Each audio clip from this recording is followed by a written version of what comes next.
What is going on, guys? Joey Franzo here at Flex Training Systems. This is Russ's 2019 83 kg IPF World Champion, 833 kg world record total meet breakdown in Helsingborg, Sweden.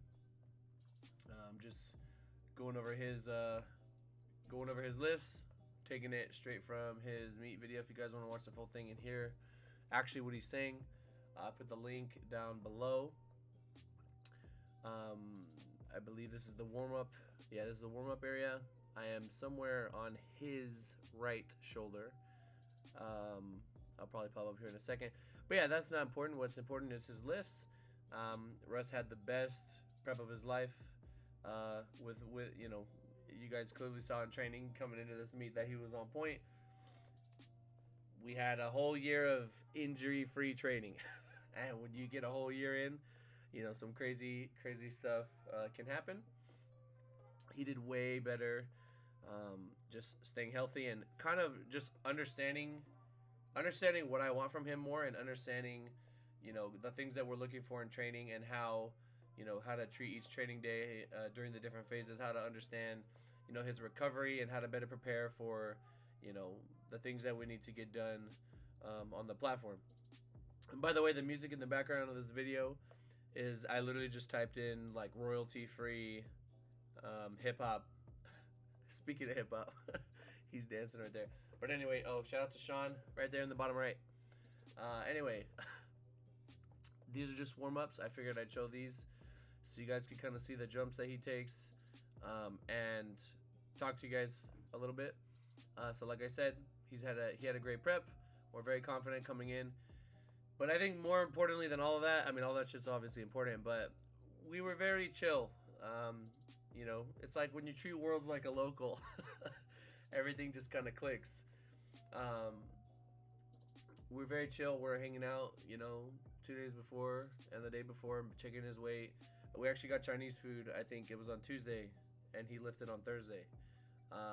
You know, just kind of getting in sync, you know, seeing your peoples is always a good thing, and you know, just not really letting stress be a factor. Just come in, you know, just hit what you can hit. You're ready to go, and that's pretty much that.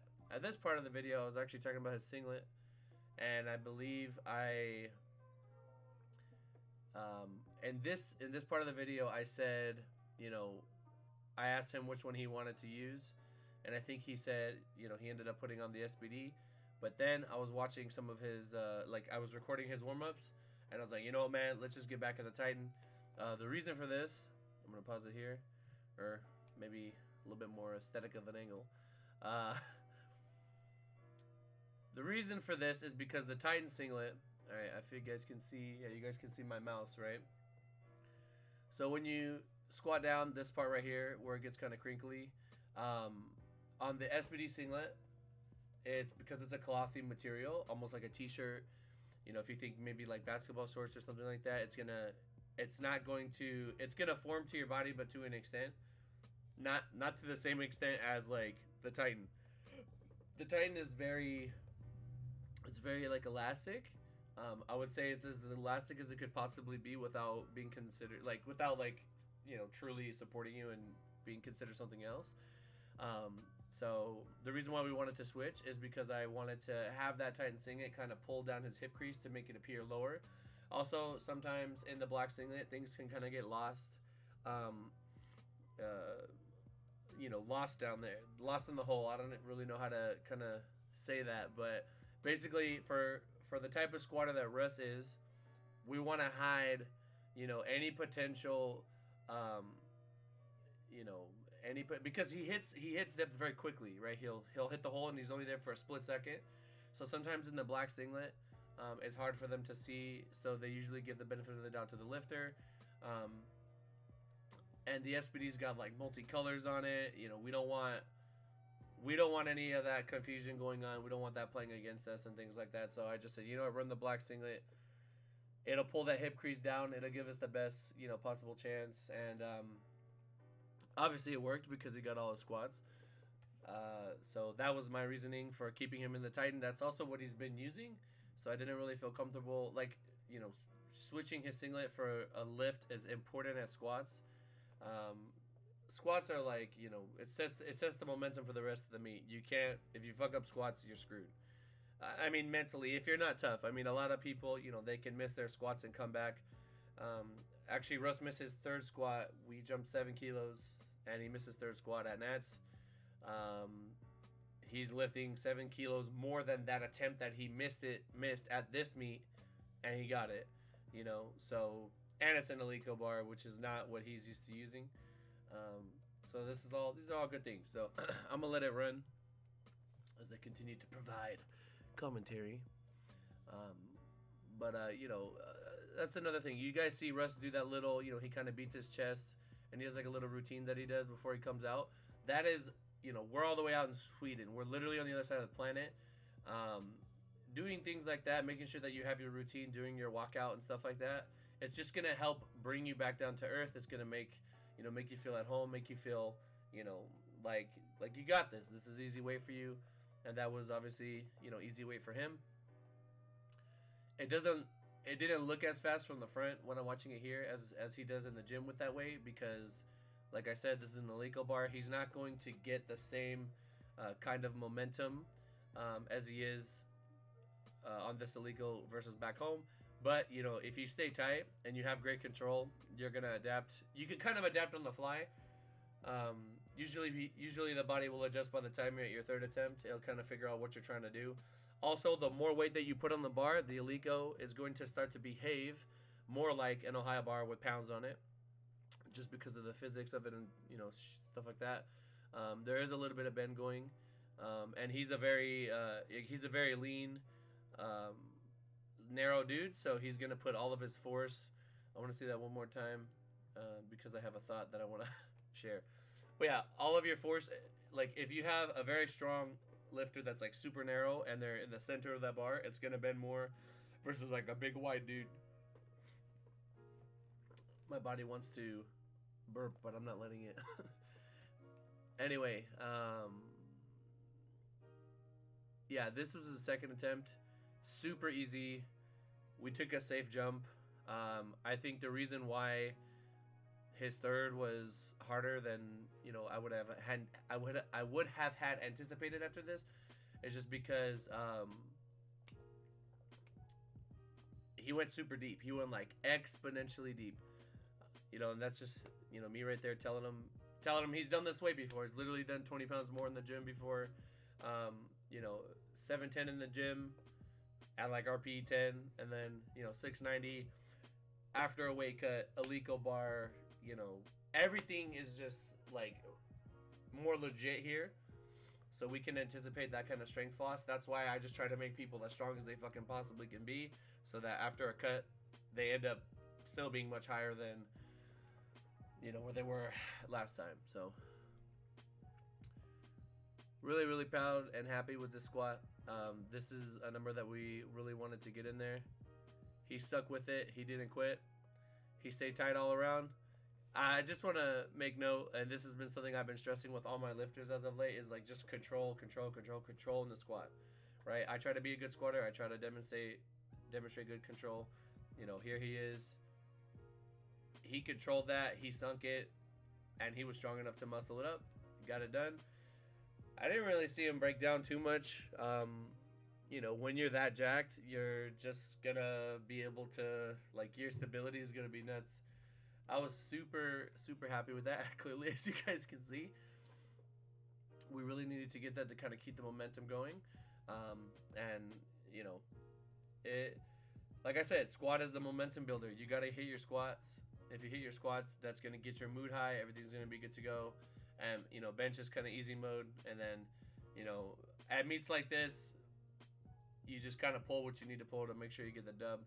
There's not really any, you know, I mean, you can get PRs anytime. I mean, if you're doing things right, you're probably going to be hitting PRs. It just depends on what, you know, how far ahead. I mean, there have been situations where I've had a guy so far ahead, we just took like a meme deadlift opener just to make sure that we're good to go. And then, you know, just kind of play it out from there. But yeah, man, shit. Got the world record squat in the books. I'm gonna run it forward a little bit to bench, to we're actually benching. Like I said, if you guys want to watch the full thing, it's on Russ's. It's in the link down below. Link down below. Generic YouTube plug. Yeah. But yeah, man. Like I said, guys, keeping it. You want to bring home with you whenever you travel like this. I'm there with him. He's got his music going. He does his little routine when he goes out. You know, we're hanging out with Danny the 2 days before. You know, and it's all good. Everybody's here. Nobody's. You know, I try not to leave my people go alone if there's enough of them at a meet, just so they can feel at home and I can take some of the stress out. But yeah, bench here. I mean, you know, bench. Russ already knows bench is that lift where we're gonna move forward, but it's gonna be like little by little. You know, he's got pretty long range of motion, as you guys can see, but he is jacked enough to be able to get it done. I did see very, very, very minimal heel movement, but it was, you know, I guess the judges didn't catch it. Shout to one of those Jordans. Shout out to Jordan for the solid bench shoes. But yeah, he still, you know, he ended up hitting a small PR here. I believe it was either 424 or 429. And yeah, this is the calmest. Is that even a word? The most calm I've ever seen him. You know, and this is the biggest meet I think he's done. I mean, the Arnold was pretty lit. I mean, obviously last year's Worlds, but you know, I think we just had a certain confidence coming into this prep. You know, we took care of business. Everything is kind of automatic now. He's been working with me for, I believe, over 2 years. So it is, you know, everything is just starting to become more synergistic. So yeah, 430. So nice. Getting ever closer to that 440 bench.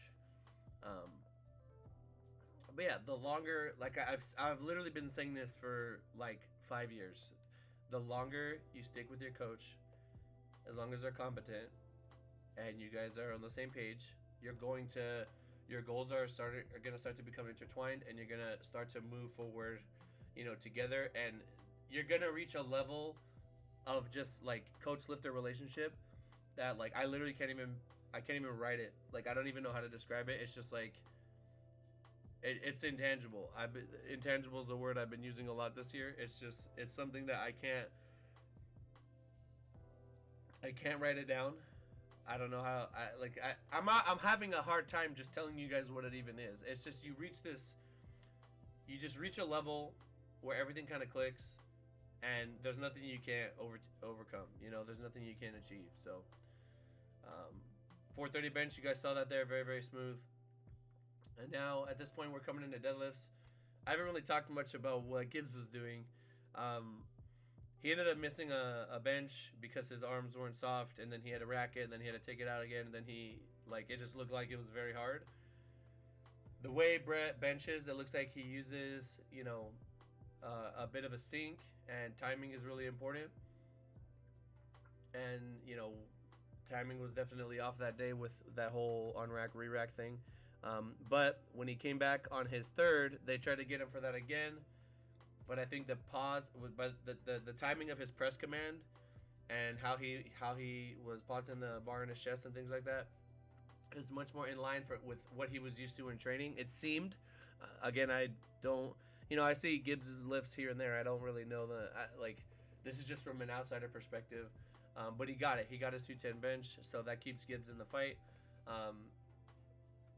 When we got to opening deads, oh, by the way, we switched back to the SBD just because, I mean, they gave it to him, like, might as well use it, right? And for this lift, I actually do like the SBD singlet for deadlifts, even though with Russ, he locks out before he even gets to the singlet, but it's very smooth. So if you do ever get caught on your legs, it's going to like allow you to slide up. So that is a good thing about the SBD singlet. So coming into deadlifts, there's still a little bit of like, you know, how much is Brett going to be able to pull today? What am I going to need to put on the bar for rest? Blah blah blah. I think we only had a small lead here. Again, this was like 2-3 weeks ago or 4 weeks ago, probably. No, 3 weeks ago. So I don't have all the memories like that solidified in my mind. I just know that we had a lead. We wanted to keep the lead. And when I saw both of their openers, I knew, like, we have a small lead, and Russ looks stronger than Gibbs today. It's over. Like, all we got to do is stay ahead of him now. I mean, clearly that 660 was very fast. Shout out to the bouncy platform. Bouncy Alico platform. And I think right here we were just jumping with Gibbs, but always making sure that we stayed ahead. And the way that you do that is you put in fake numbers and you just adjust down at the very last moment. But your lifter has to be strong enough, right? And it has to be, you know, if your opponent is a bigger deadlifter than you, obviously you're going to have to go first. But yeah, really quickly, since we're here, well, I'm going to wait till he starts pulling. I wanted to talk about his grip really quick. All right. A lot of you guys look up to Russ, right? A lot of you guys, well, let's pick a more flattering fucking, there we go. A lot of you guys look up to Russ. A lot of you guys, you know, see him as a role model. You guys do a lot of stuff like him, stuff like that. But I don't know of many people that are going to be able to pull with that grip, right? I was on him about his grip like crazy because like 10 days ago from this day, he was pulling and he actually slipped the bar, the bar. Like there was a reason that it slipped. It's not a big deal, and it was like a one-time thing. But you know, so I was on him. I was on it. And, you know, he kept telling me, like, honestly, it's not going to slip. I'm feeling secure. I'm good to go. Look at that arm, right? How many of you guys are going to have the finger strength to just fucking finger grip 700 pounds? I don't know anybody that can do this, and I don't coach it that way. But I have been lucky enough to work with a crazy amount of, like, genetically gifted outliers in my life. And, you know, he can do it, right? If you look at his index finger and his middle finger, that those things are fucking cranked in there, right? And his ring finger, that's not going anywhere. He feels confident with it, so I'm not gonna sweat him about it.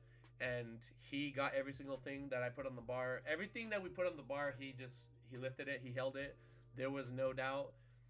But what I'm telling you guys right now is, like, if it's me, I'm gonna be holding the bar like way up here because I have really, really, really short fingers. And I have a big ass palm, and if I get my knuckles cranked down around the bar, it's not like I don't even feel the bar. That's how solid my grip is. Russ could do it this way, and like I said, you know, I'm not gonna coach it like that. Maybe I'll run into somebody who has like super long fingers and a super strong grip. You know, I have him do shit ton of rows. He's also a bodybuilder. He does he does like a lot of bodybuilding movements. You know, so he's going to be working his grip probably way more than most people. You know, but grip is like not something you want to mess with. If you don't have strong grip, you're not going to be able to fight through sticking points, and it's just going to make dead suck for you. But I mean, he was on point today. Like I said, not everybody's not. Tina's calling me. What the heck? Not everybody's going to be able to hold the bar like this. I just don't want you guys like. I wouldn't do this out the gate for people. You know what I mean? You start with the bar in your palms, and then you kind of go from there. You know, if someone comes along and they're showing me a big pull and they can hold it like this, great. Then we run with it. But there has to be justification for it. You have to be the type of lifter that can do it. He can do it, so I let him do it. I'm just telling you guys, don't copy everyone that you see. It like if you see someone super strong doing something, you might not be able to. Look, he's telling him, I can't hear you, dog. I'm in the zone right now. By the way, we're in an Inzer belt for pulls. I think it just gives him a little bit better position, helps him bend down, and it doesn't get in the way as much. Very calm. He didn't know. Fun fact, he had no idea that he had already won at this point. I didn't tell him, right? I wanted him to stay in that kill mode. I didn't want to change his mood or anything like that. We'll hold it right here. But I knew that he had won after his last pull because Gibbs missed his last one. So I was already like, we came all the way out here. We got the job done. Let's get this world record total in the books. Let's hit something nice. And, So like my celebration was like delayed. It was like second pull, oh we won, and then I have to internalize it. I don't want him to, I don't want him to get lax yet. And then he wins on this one, then we celebrate. You see what I'm saying? So we basically I'm just trying to keep that composure until we get the job done. He knew that he had it there. That was heavy for him. I mean, it was a little heavy for him. It's a little heavy for him. I just want to break a couple things down. Yeah, I think he could have got, what's the next number? 721? 722? Yeah, 722 I think was there. 727, I don't know. Give us a Titex or a OPB and that would have been money. But I mean, he almost got 765 in the gym. Like I said, I like to get my lifters super strong so that when they cut weight, even though they're going to lose a little bit, they're still going to be good to go. And everything was on point here. He pulled it. He held it. Didn't miss a single lift. Perfect day. 9 for 9. One of the few people at IPF Worlds. This man went to IPF Worlds, lifted under the harshest conditions in a foreign country, and hit every single one of his lifts. I don't even think he got a single red light, and came away a world champion. If there is anyone that doubts him, if there is anyone that just like, what more does he have to do? And then we went nuts. You wait till the end. You wait till the end before you celebrate. I mean, that's how it's got to be. Even when we're at other meets, we just gotta, you want to keep it all in till you get the job done. Then you can have fun. But we never get complacent. You know what I mean? Even though he just won worlds, like, you can't get complacent, because powerlifting is a game of endurance. It's a game of longevity. It's like, you beat people in the gym year round. Obviously, you have to execute meet day, but the hard part is like being in a position to do that, right? That's where coaching comes in. That's where having a good relationship with your coach comes in. That's where all these other fantastic things come in, right? I fucking can't tell you guys how proud I am of him. I am unbelievably proud of Russ. It's been a pleasure and an honor to work with him for all these years. The literally, like, he is bringing people into powerlifting. He's showing like what a stand-up athlete is. He is taking this mentality and this mindset and this demeanor of a top, like a world level athlete, like a Kobe or like a Tom Brady or some shit, and bringing it to powerlifting and showing you guys, what it is like to be a top athlete, how you want to carry yourself, things like that. He is a professional dude. I cannot say enough good things about him. He's loyal. He pays respects. He's true to himself. He's a real ass dude. The shit that he says online versus how he is with me in person, I don't feel any fakeness in there at all. He is literally, I'm gonna just I could big him up all day, so I'm just gonna chill out. Otherwise, it's just not gonna stop. Motherfucker watches anime too. Like, come on, you know what I mean? It doesn't get, this guy. This is the dude right here. But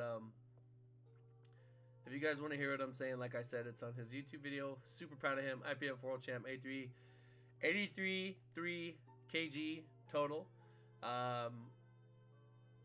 Like I said, like I've been saying, with him, with the girls, Keiko, Mikey, Sean, Tina, Sophia, I could keep going down the list. I just want to take the weight classes and I want to push them up. I want to move them to a higher level. I want to say that before Joey was in powerlifting, these things were not done, and now that he's here, we are seeing things done that have not been done before. I think we're doing that. You guys have been following us for years. I'm always gonna stay humble. I know Russ is gonna stay humble. I know Russ is gonna, he's gonna keep that win. He's gonna celebrate that win, but he's not gonna let it get to his head. He's gonna keep working. I know Gibbs is working. I know Gibbs is gonna be working hard. I don't think we're gonna go to Belarus. Maybe we'll go to the next one depending on where it is. Shout out to all three of these guys right here. I don't remember this guy's name, but he was there last year. He worked hard for a year. It's dope, man. Like, you go away, you see these guys train.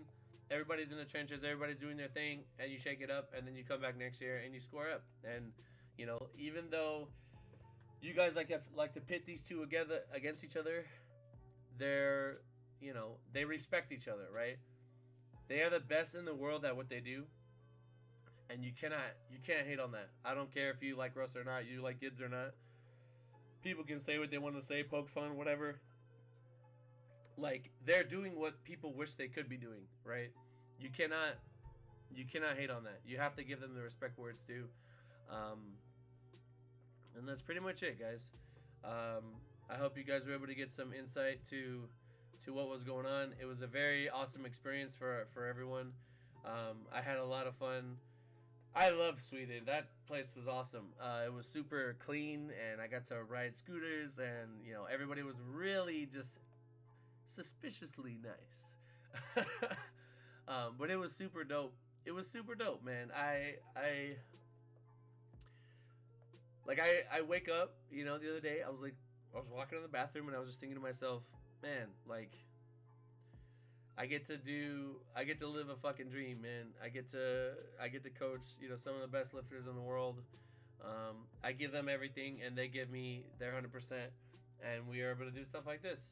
So, gratitude. That's how I feel.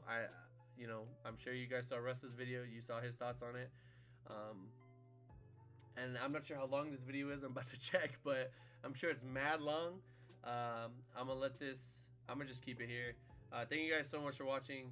The next one is gonna be Danny and Amanda. That one was really interesting too. And then I'm gonna try to I'm waiting for SPD to post Jonathan Keiko's stuff, and then I'm gonna do a Coach's Corner on his unofficial world record total. And yeah, thank you guys so much for watching. Check out Russ's channel if you haven't already, which is gonna be like 2 of you. And appreciate you all. I'll see you guys at Raw Nets.